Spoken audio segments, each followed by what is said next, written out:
Northern Bank is located on Donegal Square in Belfast, Northern Ireland. It is also the location of one of the most notorious robberies in UK history. On the night of December 19, 2004, armed gang members entered the house of bank employee Chris Ward. The gang members took Ward from his house while his family remained and was held hostage. While all this was going on with Chris, assistant bank manager Kevin McMullen was at home with his wife Karen when gang members dressed as police officers entered their home. Kevin was held at gunpoint while a hood was put over Karen's head and she was led outside the house. Chris Ward was driven to Kevin McMullen's house and both were held at gunpoint and were interrogated for many hours. Ward and McMullen would later state that they believed they were being watched for some time before the robbery, as the gang members knew a lot of personal information about them. The masked men gave Ward and McMullen mobile phones to keep in touch with the gang members, and told them to arrive at work the next day and behave as if nothing was wrong, otherwise their families would be killed.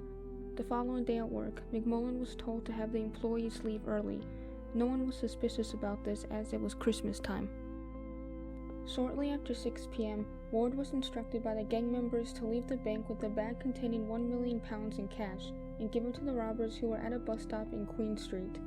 This is thought to have been a test run before the actual heist.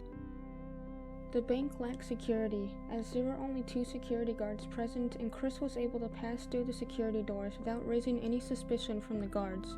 Ward and McMullen were then ordered to carry out the real robbery. They were told to fill 24 crates with £20 and £50 notes, and then put those crates onto trolleys and load them onto a white van waiting outside.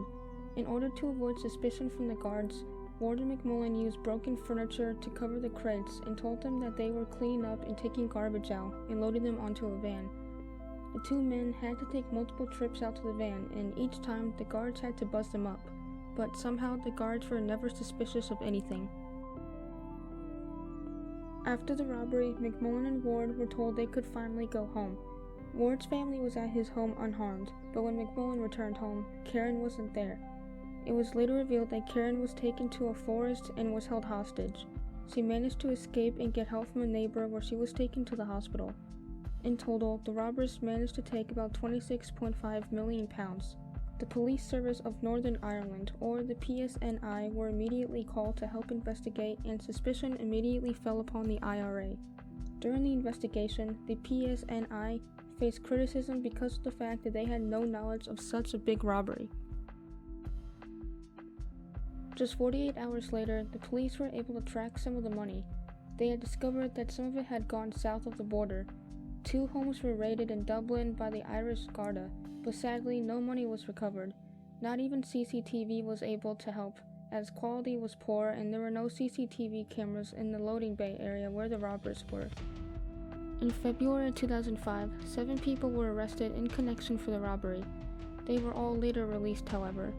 On the same day the 7 people were arrested, £50,000 worth of notes were discovered in the toilets of the PSNI Recreational Club. Police determined it was money stolen from the bank. The police said it was most likely just a prank to try to cast suspicion on the police. In November 2005, police did something shocking and arrested one of the victims, Chris Ward. He was held in custody for 8 days, which was unusual because normally only terrorists were held that long. However, Ward was later acquitted. About 13 people have been arrested in total in connection to the robbery. However, no one has been charged with directly carrying out the heist. So, to this day, the Northern Bank robbery remains unsolved.